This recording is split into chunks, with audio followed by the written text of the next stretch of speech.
Olá, muito boa tarde. Espero que tenham sobrevivido, né, à quinta-feira negra da semana passada. Bom, quem tinha lá 10 mil Petro e fez lá a travinha de linha, né, com certeza está bem tranquilo, né? Em nenhum momento ela ameaçou ficar no negativo aí para o mês, né? Certo? Vamos olhar aqui vamos já começar o programa olhando, né, para como ficariam as nossas posições nessa situação, tá? Vamos olhar aqui para a telinha? Então, olha só, vamos lá. Se eu não me engano, estávamos o quê? Na G14 com a F14, estávamos numa trava de linha com 55 mil, né? Travas de linha, né? Observa que aqui 8,5 com 5,7, ou se trabalhar a ordem 5,7 com 8,7, nós temos 30 centavos de diferencial. Esse diferencial tende a aumentar mais para o final do exercício, caso ele fique aí na faixa nessa faixa aí dos 14, 13,80, 14,20 para Petrobras. Ou seja, está num ponto em que a trava de linha maximizaria no vencimento. Tá? E aquela outra travinha lá da put, né, que era com a R13 e com a S36. Ela também está mais ou menos no 0 a 0, ela já chegou a ficar bem, mas ela piorou porque o papel caiu muito, né? Mas existe uma grande possibilidade de sair num bom lucro aqui, né? E isso só vai ser possível a gente fazer a contabilização mais para o final do vencimento, né? Vamos ver como é que está a Petrobras, né? Então, a Petrobras, o que aconteceu? Ela caiu, subiu, voltou mais ou menos para o mesmo nível, né? E as travas de linhas vão agregando cada vez mais valor, tá? Essa trava de linha aqui eu fiz a conta rapidamente, tinha dado aí algo em torno de 4% do ponto que nós montamos, né, em relação ao valor do papel. Bom, o que eu tenho a dizer, né? Podemos sair agora da tela aqui, né? O que eu tenho a dizer sobre esses eventos que ocorrem, né, que são extremamente ferozes, né? Bom, nesses eventos, que circuit break, por exemplo, né, quando você está com ação, ele não vou dizer que é tranquilo, mas se você está bem defendido, né, numa trava de linha ou então numa assunção de risco lá para baixo, no 13, por exemplo, em nenhum momento ameaçou chegar lá no 13, acho que até foi abaixo do 13, né, a Petrobras, mas ele acabou voltando, né? E quem estava comprado no papel, na faixa dos 13,80, 14, e fez a trava de linha, fez a rolagem, em nenhum momento ele pôde dizer assim, olha, eu estou realmente numa situação calamitosa. Não, porque o que acontece? Quando a ação cai, a trava de linha ela defende bem o patrimônio. E como foi feito o Zero Cost Call, sem uso de dinheiro, o que acontece é o seguinte, emocionalmente nós ficamos melhor para operar. Nós somos melhor para operar. Então, vai aí um pouco aí vamos dizer, meio que uma dica, aí, um conselho que, olha, você tem que operar num território que você se sinta confortável. Se eu não me engano, no momento que havia feito a trava de linha, a rolagem da trava de linha, a ação acho que estava 15 e pouquinho, né? E o que aconteceu? Rolamos a trava de linha, aumentamos a carga, né? Eram 21 mil travas de linha, mais o financiamento, e passou a ser 55 mil travas de linha. Se ele parar aí perto dos 14, eu havia falado que ele poderia dar até 25%, né, em torno disso, né? Vamos ver o que vai acontecer nos dias seguintes. Agora, hoje, nós vamos falar, né, o nosso programa vai se tratar da coisa que mais estão falando por aí, essa tal curva de DI. O que aconteceu com a nossa curva de DI? Ela explodiu. Se você for ver as taxas, quem acompanha o DI, vocês lembram que a taxa estava tudo muito abaixo da nossa linha do DI, que era 11,25. 11,25 era o que o cupom é a taxa oficial do cupom. Mas, na real, estava 11,13. Existe uma pequena diferença, né? Sempre tem alguma pequena diferença entre a decisão do cupom, né, e a realidade do mercado. Mas a diferença é pouca. 11,13 mais ou menos estava o DI, que é o empréstimo interbancário entre os bancos. Bom, vamos arredondar para 11,25, pode ser 11,25. O que acaba acontecendo quando a expectativa está boa, os juros futuros ficam baixos. Se vocês abrissem teve juros futuros que chegou a ficar 8,8, 8,6 para 2021. Né? E como é que funciona esse contrato de DI? Esse contrato de DI ele serve para você fazer o hedge da sua carteira. Tá? Eu vou dar um exemplo bem simples. Suponha o seguinte, suponha que eu seja um banco. Tá? Eu pego 1 milhão e empresto para financiar carro. E eu financio a 20% ao ano. Tá? O que acontece? O que pode acontecer? Na hora que eu financio a 20% ao ano, mas o DI, hoje, por exemplo, o DI futuro, né, no meu duration médio, está, por exemplo, 10%. Então é simples, eu ganho 10%, né, no financiamento. Mas, e se acontecer de o cara aplicar no meu banco, o investidor aplicar no meu banco em DI? Tá? Suponha que daqui a 6 meses o DI vá para 20%. O que acontece? Mas eu financei a 20% e o DI está me custando 20% para eu poder manter o recurso dentro do meu banco. Então eu vou começar a perder dinheiro como banqueiro. Eu tenho que ir lá na curva de DI e fazer o hedge. Então se eu financiei 1 milhão de reais, né, financiei tratores, por exemplo, 1 milhão de reais, e a taxa futura está 10%, eu financei a 20%, a taxa futura está 10%. Eu tenho que ir lá na curva, na Bolsa de Mercadorias, né, na BMF, e travar o equivalente financeiro do meu financiamento. Porque aí se o juro subir, o que vai acontecer? O cliente, para manter o dinheiro na minha conta, para eu continuar bancando financiamento, ele vai começar a ganhar mais, vou ter que remunerar mais ele. Mas não tem problema. O ajuste que a BMF me paga compensa essa diferença que eu perco com a subida da taxa. Então, o DI serve para isso. Tá? A curva de DI é para isso. Tá? Então, agora, né, vamos aqui olhar vamos voltar aqui para a telinha, né, e vamos ver uma coisa bem interessante aqui do juros futuros. Tá? Então, a Infomoney disponibiliza, né, vocês podem olhar aqui o link, né, presta atenção aqui do link, né, infomoney.com.br, mercados, /ferramentas, /contratos de DI futuro. Né? Ele apresenta aqui os DIs e o custo de negociação deles. Tá? Então vamos olhar aqui para baixo, né? Vamos pegar aqui, por exemplo, o DI 21, F21. F21 é o contrato que praticamente era o contrato mais líquido que tinha, né? Então está 10,69. Só para vocês terem uma ideia, esse contrato chegou a 8,8. 8,8. Isso quer dizer o seguinte, se você comprou lá no 8,8 e subiu, vamos ver como é que se calcula o ganho disso daí. Tá? Continuem aí na nossa telinha, vamos abrir aqui o nosso Excel.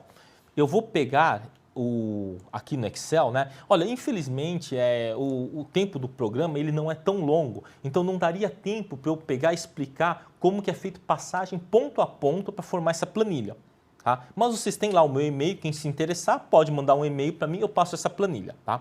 Então essa planilha é o seguinte, vamos pegar aqui, ó, vamos ter que pegar o seguinte, aqui está o tempo, né, que é o número de dias úteis, a taxa do DI interbancário, que é 11,13, e a taxa do contrato. Tá? Aqui está 200 pelo seguinte, vamos pegar aqui o DI F18. Tá? F18 vence em janeiro de 2018. F18. F18. Está 9,56. Tá? Vamos calcular quantos dias úteis tem até lá. Tá? Então, nós temos aqui, estamos em maio, quase final de maio. Né? Então, cada mês tem 22 dias úteis, então nós temos 7 meses ainda. Então, são 7 vezes 22, dá 7 vezes 22 dá 154. Mais uns 5, 6 dias, vamos colocar 160 dias úteis. Tá? Então, nós temos ainda 160 dias úteis até o vencimento desse contrato. E está 9,56. 9,56. Ótimo, tá? Bom, aqui ele já corrigiu, porque cada ano que passa, né, tem 252 dias, tá? Vamos pegar aqui quanto que é a F19, né? 9,68. 9,68. E eu vou ter que olhar mais aqui para baixo, né? F19, 9,68, 9,68, F20, 10,27. 9,68, 10,27, 10,27, vamos ver aqui, o 21, F21 está 10,69, né? E F22, olha, a gente pode fazer até 2020, 2025, 2030, mas vamos fazer aqui até 2022, tá? Então vai dar aqui F22, né? Dá 10,92. Veja bem, essa planilha aqui da Infomoney, ela é bem completa, tá? São poucas as planilhas de cotação que vão te dar esses vencimentos intermediários. A N, né, a J. Basicamente, são quatro contratos que têm liquidez, tá? Viu? Pode tirar um pouquinho da tela, Sala? São 4 contratos básicos que têm liquidez, que é a F, a J, a N, a V, tá? E a V. Tá? Eles vencem no início de cada trimestre, esses que eu citei. Tá? O J, primeiro dia útil de janeiro, né? Então quando você fala assim, DI1F, J21, F21, quer dizer que ele vence no primeiro dia útil do ano de 2021. Então, e o que acontece nesses contratos? Né? Então, esses contratos, eles precificam, né, os juros futuros e as suas expectativas de alta ou de queda. Tá? Agora, uma coisa assim, muito importante. Todos os livros, todos os artigos, quando tratam do DI, eles tratam do DI de uma forma direcional. Você aposta na alta ou na baixa. Eu tenho bastante ressalva sobre isso. No meu entender, o mercado de derivativos ele deve ser usado para fazer hedge em cima da sua posição real. Tá? Então, por exemplo, eu financei 1 milhão em tratores e a duração média desse financiamento é de, por exemplo, 2 anos. Então, o que eu tenho que fazer? Eu tenho que ir lá no contrato futuro e comprar um contrato futuro com duração média de 2 anos e depois eu faço alguma rolagem, né, para poder adequar o meu fluxo de risco de DI com o meu fluxo de recebimento desses financiamentos. No meu entender, serve para isso. Você pode sim arbitrar a curva, mas ficar, por exemplo, posicionado em curva, em contrato de DI, ele é bastante perigoso, a menos que você tenha meio que um hedge por trás disso. Tá? Vamos voltar aqui para a tela, Sala. Olha só, aqui na nossa planilha de Excel, então, esses dados aqui, 9,56, 9,68, isso eu retirei lá da planilha lá da Infomoney, né? Tá? É bom lembrar também que a Infomoney agora ela também disponibiliza as cotações para o mini dólar e do mini índice, e é uma das poucas que vai disponibilizar também para o mini petróleo, mini contrato de petróleo. Tá? E é bem interessante, né, olhar como é que funciona, né, o contrato de petróleo. Tá? Então aqui, olhando aqui para a tela, observe o seguinte. Tá? Eu não sei exatamente se é essa a terminologia, mas o pessoal chama de delta. Tá? O delta é o seguinte, tá? Se vocês olharem aqui em cima no campo, né? Depois vocês vêm com calma lá, ou quem quiser, manda aí um e-mail lá para dúvidas.estruturadas@gmail.com, que vocês vão poder, se precisar, eu mando a planilha e vocês editam em casa e vai brincando. Olha só, a 9,56, o delta é 26, ou seja, para cada 1 ponto 0,01 que variar a taxa de juros, você vai ganhar ou perder R$ 26,7. Tá? Então, esse delta aqui que vocês estão vendo, vocês veem que quanto mais longo o contrato, maior é o delta. Tá? Então, por exemplo, esse contrato aqui, esse daqui seria 18, 19, 20, 21. Esse contrato, para vocês terem uma ideia, estava 8,8. 8,8, como ele chegou a 11,3, deu 250 pontos de DI. 250 pontos. Se você multiplicar 250 pontos por esse 111, vai dar R$ 27.500. Um lote mínimo deu isso de prejuízo para quem estava vendido na curva. Então aqui, olha só. Só que aqui, olha só que interessante o carrego. O que é esse carrego aqui? O carrego é o seguinte. Como a taxa do DI está abaixo a taxa do DI está acima da taxa pactuada no contrato futuro, então o contrato está 9,56. Se você comprar esse contrato, olha, como que é o mercado financeiro? Tá? Quem compra e tem oportunidade tem que pagar, não é isso? Você vê numa opção, você paga o time decay. Mas no DI é um pouco diferente, vai depender do ponto da curva. Todos falam em arbitrar somente o delta, mas tem que olhar o carrego também. Né? O carrego é essa fórmula aqui, depois vocês olham a fórmula aí, eu não vou fazer isso tudo aqui porque o meu tempo é limitado, né? Tá? Mas o carrego, o que acontece?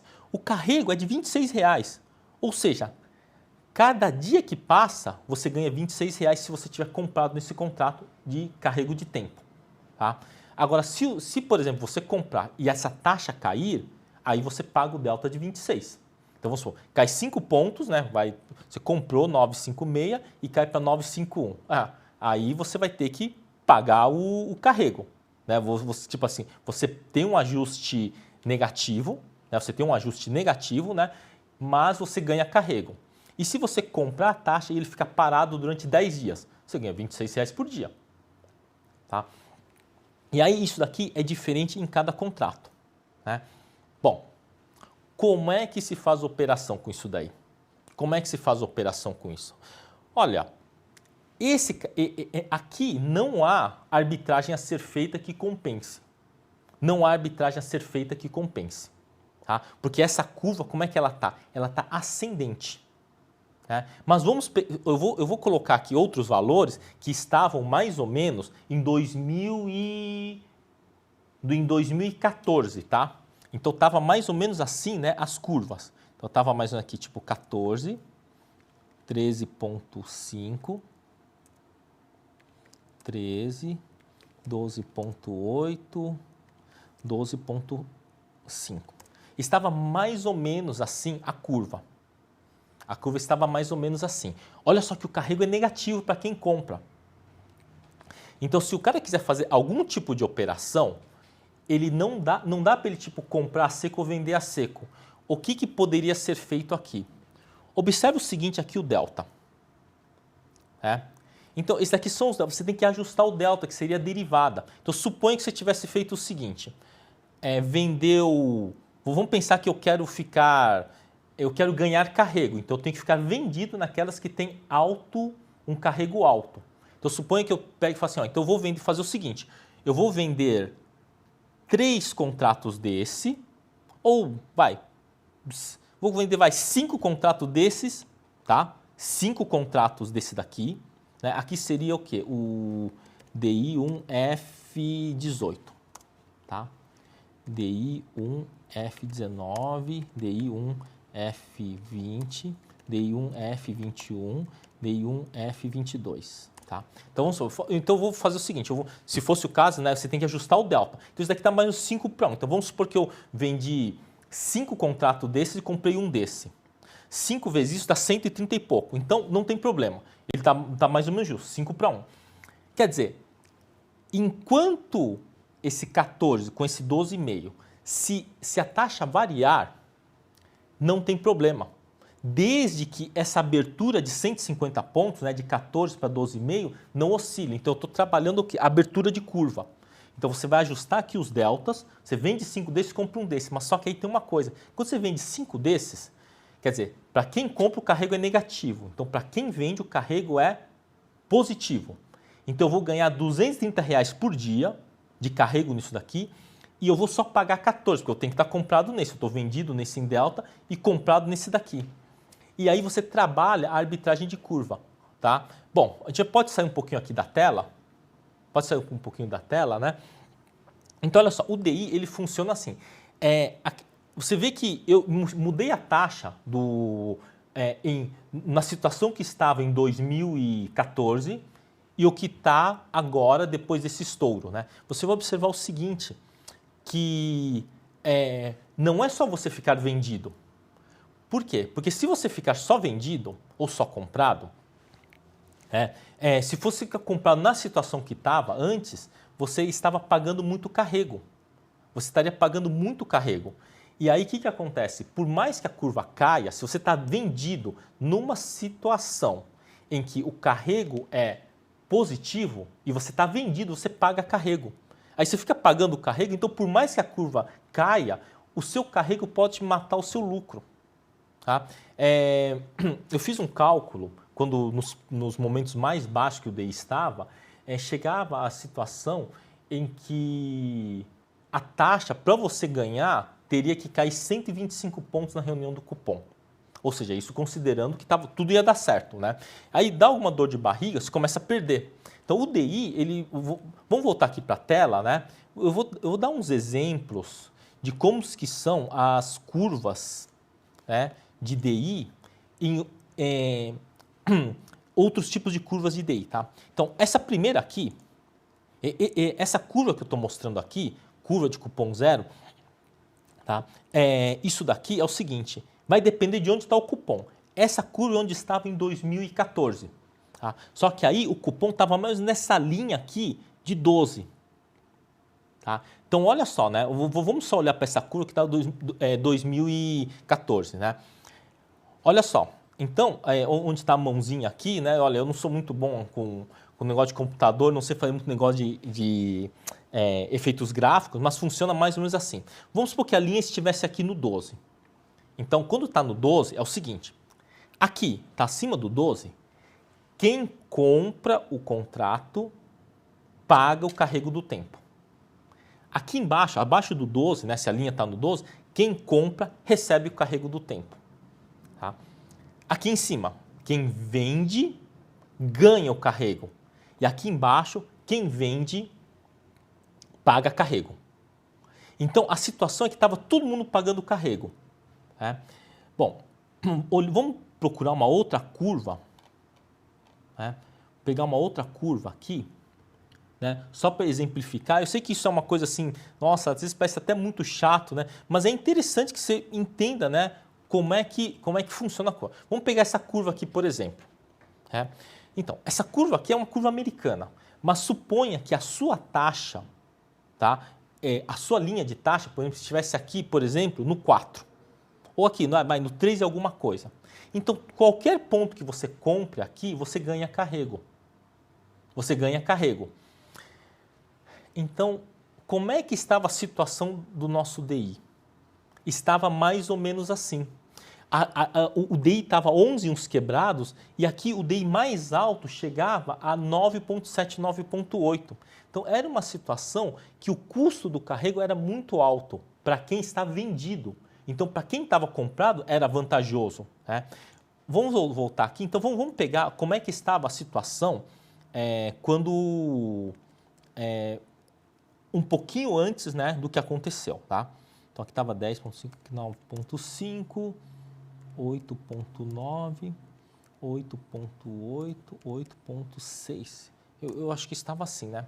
Então, o que começou a acontecer naquela situação? Se for ver aqui o 2021... o carrego era muito alto. Era muito alto. Só para vocês terem uma ideia desse carrego, né, tipo, quem estava vendido estava pagando isso por dia por contrato, por lote mínimo de contrato. Então era uma situação em que existia uma crença muito grande de que o mar estava muito calmo, né, que o mar estava muito calmo e nada de errado ia acontecer. Tá? E aí aconteceu, né? Bom... pode sair aqui da tela aqui. E o que dizer disso daí? Bom, daqui para frente, como é que você vai fazer para proteger o seu dinheiro? É isso que importa, né? Como é que você vai proteger o seu dinheiro? Bom, para você poder fazer a proteção via mercado futuro de DI, você precisa ter em mãos acima de 300 mil, porque menos do que isso não consegue fazer a proteção efetiva no contrato futuro. Tá? Porque o contrato futuro ele é de 500 mil, mas em valor presente, descontando os juros, ele vai para 300, 350. Né? Existe um projeto, tá? Várias corretoras têm pressionado, inclusive a XP, né? Para que a Bolsa libere o mini contrato de DI de R$10 mil cada mini contrato. Porque aí fica fácil para um cara que tem 50 mil proteger o seu dinheiro no futuro. Tá? Então, como é que seria o procedimento?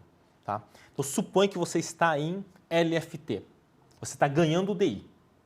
Só que o DI está caindo, né? Mas você está ganhando 11% ao ano. Aí eu vi que recentemente tinham muitos CDBs oferecendo 10% ao ano para amarrar o dinheiro 3 anos. Cá entre nós, vocês acham que do ponto zero até daqui a 3 anos não vai acontecer alguma crise? Com certeza vai. E aí o que aconteceu? Com essa crise, com esse estouro que deu, os juros futuros chegaram a 11,8%, quase 12%. Então, se você tem 300 mil em LFT, se tivesse 300 mil em LFT, fala assim, olha, eu quero vender o contrato de 2022, e você vendesse um contrato de 2022 lá no 12%, você estaria garantindo por 5 anos, ou por 4 anos e meio praticamente, né, essa taxa de 12%. Basta você vender o contrato futuro. Né? Agora, mas você só pode fazer se você tiver o seu lastro, né? Você tiver o seu CDB. O seu CDB lastreado em DI ou LFT. Se você fizer isso inadvertidamente e a taxa de juros começar a subir, você pode se quebrar. Né? Então, essa operação ela é bem possível para quem tem mais de 300, 350 mil. Tá? E quando os juros caiu lá embaixo, 8 e pouquinho, né? Se a pessoa achasse, olha... como é 2022 eu vou carregar pelo menos um ano esse contrato, sabe que dentro de um período de um ano, né, alguma crise vai acontecer. Você pode ficar comprado nesse contrato. Né? Aí de 8,5 estourou lá para quase 12, são quase um pouco mais de 300 pontos. Nesse contrato, por exemplo, um lote 1000 daria mais de 30 mil reais. Né? E outra, você tem o carrego do tempo, né? O tempo estava a seu favor. Quer dizer, se demorasse, por exemplo...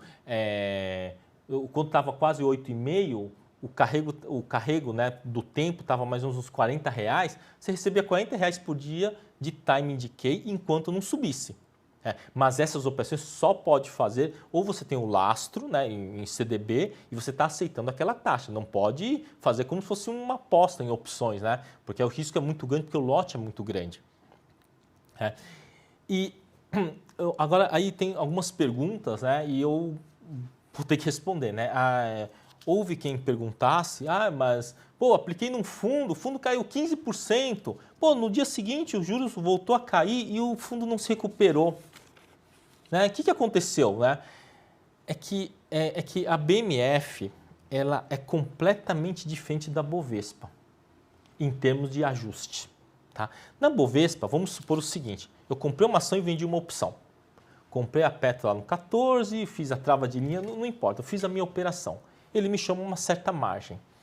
A margem na Bovespa, ela mais ou menos reflete o real risco que você corre na operação. O que eu quero dizer é o seguinte, se ele no começo da operação, e a operação ela é fechada, ou seja, não tem ponta aberta, tipo, não estou vendido descoberto, por exemplo, né? E ele te chama uma margem X, por exemplo, de 20 mil reais na operação, 100 mil reais na operação. O máximo que vai acontecer, de um modo geral, é que você tenha que aportar esses 100 mil para honrar a operação. É mais ou menos isso que é o cálculo da Bovespa, tá? Pelo sistema CMTINS, né? Que é o sistema que calcula a margem. Na BMF é diferente. A BMF, a margem, ela é chamada sobre o máximo que pode variar o seu contrato. Como o máximo pode variar um contrato de DI na BMF são 80 pontos, não é que não pode variar mais de 80. Quando varia mais de 80 ele trava, mas ele chama margem mais ou menos sobre 80 pontos do DI. Então vocês viram lá o delta, tem delta de 100 reais, então é 8 mil por lote. Aí você está posicionado, ele está te chamando 8 mil. Só que quando no dia seguinte ele estoura, o que vai acontecer? Você pode ter perdido 25 mil, 30 mil, porque você estava vendido no contrato. Aí acontece o seguinte, você tem que pagar o ajuste na hora, à vista, praticamente. Você tem D mais um para pagar, né? Então, quando, por exemplo, acontece isso, geralmente o risco acaba interferindo, né, na gestão. Olha, você estourou seu risco, está no limite do seu valor, você vai ter que zerar. Então, em BMF, operações com BMF, quando começam a dar errado, né, geralmente você vai ter que zerar. É diferente de Bovespa, quando dá errado, você consegue segurar, porque a margem já está mais ou menos precificando o seu risco. Na BMF, não. A margem ela te precifica em cima de um intervalo de confiança em torno de 95%. Então, então acho que 97,5%. Então, se estourar, pegar aquela caldinha lá da curva normal do improvável, né? Pode acontecer meio que você pode ficar no squeeze lá, você pode ficar lá no corner lá e não conseguir escapar disso daí. Tá? Esse vídeo, eu sei que é muito chato, é muito técnico, né? Mas eu achei que fosse bem interessante o pessoal entender que se você tem uma certa grana, você vê que assim, às vezes não faz muito sentido você ficar brigando pelos milésimos lá de 108, 109 do DI. Você faz uma operação dessas, por exemplo, você assumiu lá, olha, o mercado está pagando 10% para 3 anos. Não, vou segurar o meu CDB DI, vou esperar a taxa subir para mais de 12%, 13%. Essa taxa para mim está boa. Você vai lá e vende o contrato futuro, e aí com uma vantagem, né? Quando essa taxa voltar para 9, 8 e você está vendido, esse ajuste que você recebe entra direto na conta da BMF, na sua conta na corretora. Então, o que se perdeu lá, vamos supor, você vendeu lá 5 contratinhos lá no 12, na F22. Né? Já está 11,6. Perdão, está 11,3 por aí. Então, já caiu 70 pontos já. Né? Então, aí, nesse caso, você já recebe na hora. 70 pontos vezes 120... vai dar 8.400, você já recebe na hora os 8.400. Aí, se continuar caindo e voltar lá para os 8.8, 8.6, você pega aí 350 pontos vezes 120, né? Dá 42 mil. Então, 42 mil sobre o seu capital, que o valor presente dos 500 mil, 5 anos para frente, para hoje, daria mais ou menos 300 mil. Se você for pegar, você teria a possibilidade de ganhar aí esses 14% em talvez em um mês, por exemplo. Mas aí você está assumindo risco, você não está isento de risco. Se a taxa continuar subindo, você vai ganhar mais no seu DI, né, porque o DI vai subir, mas você vai ter que pagar um ajuste lá e vai... Mas é como se você estivesse travando no 12, a taxa se você vendeu o seu contratinho lá no 12. Então, o DI ele funciona assim, ele não é um bicho de 7 cabeças, tá? Nós vamos disponibilizar um curso especial só de DI, tá? Mas vai demorar um pouquinho porque é um curso que exige muito mais preparo, tem que ter é diferente, não é tão fácil, né? Tá? Essa curva do DI. Mas quem quiser pode mandar o e-mail lá para dúvidas estruturadas, né? dúvidas.estruturadas@gmail.com. Quem quiser a planilha eu mando. E aí você fica lá brincando, por exemplo, olha, se o DI subir tanto, cair tanto, né? O quanto eu poderia ter ganho, né? E isso é interessante, principalmente se futuramente quiser operar travas de DI. DI não assim, de um modo geral, não se fica vendido na parte longa. Tá? Essas F21, F22, geralmente não se fica vendido, porque quando ele sobe, ele não tem limite. A curva não tem limite para empinar a curva. Ela pode, por exemplo, já teve casos que o DI foi de 28% para 50%. Isso nos tempos passados, né? Mas você imagina, são 2.200 pontos, né? Você quebra, né? Você quebra o cara se acontece uma coisa dessas, né? Então o DI ele é um contrato perigoso, não se aconselha ninguém a mexer nisso, pessoa física, a menos que você realmente tenha uma grana pesada, que você está em LFT, né, que corrige o DI, e você aceita uma taxa futura, você pode vender um contrato quando ela estiver alto, mas você sabe que está travando naquela taxa. Agora, você comprar LFT e vender um DI futuro para travar a taxa, equivale a você ficar num pré-fixado. Então, pré-fixado, aí você tem que trabalhar. O pré-fixado, por exemplo, você fechou a taxa a 12, a taxa caiu para 10,5, por exemplo, você já está ganhando, porque essa diferença de 150 pontos já entra na sua conta. Você pode zerar e esperar estourar de novo a taxa e fazer isso sistematicamente. Se você for sistemático operando o DI, com um lote mínimo, também dá para ganhar uma boa grana, mas corre risco sim, não é isento de risco. Tá? Podem estudar usando as travas, usando o delta, ajustando os deltas, e aí você vai fazer o ajuste do delta com time decay, com carrego. Né? Eu até na minha planilha eu coloquei lá uma terceira coluna, a relação entre delta e carrego. Quando essa relação entre delta e carrego, pelo que eu vi, né, está assim abaixo de 3 para as curvas superiores a 4, 5 anos, né? É um medidor que mostra mais ou menos que quando ele está, a curva para 4 anos, se ele estiver abaixo de 3, 2,8, 2,7, já começa a não ser interessante ficar vendido na parte nos contratos longos. Né? Se você vai arriscar, é melhor até ficar vendido no contrato curto, porque o seu risco é menor e é mais previsível. E é bem mais previsível. Só que tem uma coisa também, quando você fica vendido no contrato curto, e o cupom, por exemplo, não decide atender a expectativa, o seu contrato curto vai te pagar cada vez mais carrego de tempo. O que vai acabar compensando, mesmo que você não acerte, né? Eu achava que ia cair 100 pontos, caiu só 0,75, mesmo assim o carrego acaba te compensando.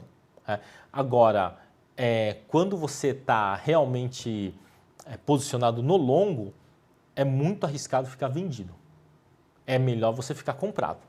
Melhor você ficar comprado, que a sua chance de sofrer, ser pego no contrapé é muito baixo. Agora, do jeito que está, né, do jeito que está a curva agora, nesse momento, realmente não daria para ficar vendido nem na curta nem na longa. Nem na curta nem na longa. Porque todos os DIs ainda estão mesmo na linha do DI à vista ou até abaixo. Então, você ficar vendido, você paga carrego. Agora, o F18, por um bom tempo, até recentemente, até daria para ficar vendido nele, porque ele estava um pouquinho acima da curva do DI à vista, né, da taxa Selic, ou pouca coisa abaixo, que você pagava pouco carrego e a perspectiva de queda era grande. Era grande. Agora, assim, muito abaixo que nem estava, tinha DI por 8,8 com o DI à vista de 11,13, 8,8 para 11,13 dá 230 pontos, né? 230 pontos é uma quantidade, assim, é um carrego muito caro para você bancar. Tanto que se vocês forem ver na planilha e atualizarem pelo site lá da Infomoney, vocês vão ver que alguns tipos de contratos de DI pagavam tanto carrego que realmente era meio, vamos dizer, até temeroso ficar vendido nele, porque você estava pagando, né, para ter a oportunidade. Agora, só que aconteceu, né? Você pagou para ter a oportunidade, a curva subiu, empinou, aí você perdeu o carrego e ainda perdeu o delta, né? Que os deltas foram monstruosos, 20, 30 mil por lote mínimo de contrato. E o pior, né? A gente sabe que vai voltar tudo. Não é que o gestor errou, ele acertou, ele vai voltar tudo. Só que no momento do squeeze, você não tendo liquidez, não tendo dinheiro à vista para honrar o ajuste, você é obrigado a zerar. Por isso que muitos fundos não se recuperaram. Inclusive os fundos de ações se recuperaram mais rápido, né? Caíram 7%, 8%, depois subiram 2%, 3%, caiu 1%, depois subiu mais 2%. Né? Os fundos de ações, por eles não mexerem com contratos de DI, a exposição deles não é bolsa mesmo. Agora o contrato de DI, principalmente, a exposição dela é muito grande. Tá? Então por isso eu não aconselho a pessoa física a ficar mexendo com isso. Né? Pode fazer a título de curiosidade, né? E também, né, de aprendizado. Né? O DI realmente ele tem muita matemática envolvida, as fórmulas lá são chatas, vocês vão ter que olhar lá, né? Volta o link, né, onde aparece a fórmula, dá uma olhada lá, né? E se precisar, manda um e-mail. Né? E tem uns pedidos em relação às videoaulas novas sobre a trava de linha e o Zero Cost Call, né? Eles já estão subindo, tá? Já foi feito vamos dizer, um refino lá, né? Uma edição lá nos vídeos, e eles já vão estar disponíveis. Eu espero que até o final desse mês esteja disponível, tá? O mais tardar, talvez na primeira semana de junho. Né?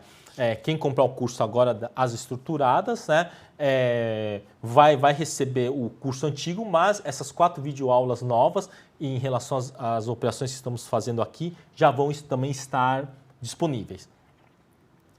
E no mês que vem vai ser lançado o curso de matemática financeira para Excel. Tá? Como eu já havia falado, o curso está muito bom, ele contempla tudo isso daí, inclusive isso que a gente está falando aqui sobre a curva de DI está no curso. Você vai estar lá, você vai olhar lá no curso e falar, poxa, curva de DI. Claro que não vai estar falando sobre delta, como fazer a trava de DI, não vai estar falando sobre isso. Mas aí vocês têm uma ideia. Quando vocês pegam e fazem lá, por exemplo, um estudo sobre opções, o que o pessoal faz? Quanto que é o delta? Quanto que é o time decay? Então aí você tem que ajustar os deltas, quando você vai fazer uma trava, você tem que ajustar os deltas para fazer a sua operação. O DI é a mesma coisa. O DI é a mesma coisa, só que o DI já é um mercado pesado, né? Tá? Então, se você estudar direitinho, tiver um patrimônio razoável, né, e quiser fazer alguma coisa em relação à curva de DI, também é bastante promissor. Só que o DI é o seguinte, não é para ficar lá operando todos os dias, não. Você tem que esperar a curva estourar, um ponto em que você entende, olha, aqui no 12%, no 11,8%, eu assumo ficar pré. Aí você vai lá e vende contrato de DI. E talvez também para quem tem, para o investidor mais peso pesado, que vai investir lá 2, 3 milhões, por exemplo, aí sim que você tem que aprender a curva de DI. Porque você vai lá aplicar o dinheiro numa LCI, né, que garante até 250 mil. Só que ele garante até 250. Você vai escolher 5 bancos lá, você vai colocar 200 mil em cada banco. Tá, então deu 1 milhão. E os seus outros 2 milhões? Vai fazer o que com ele? Aí não tem jeito, para você poder remunerar ele, você vai ter que aprender a trabalhar a curva de DI. Tá?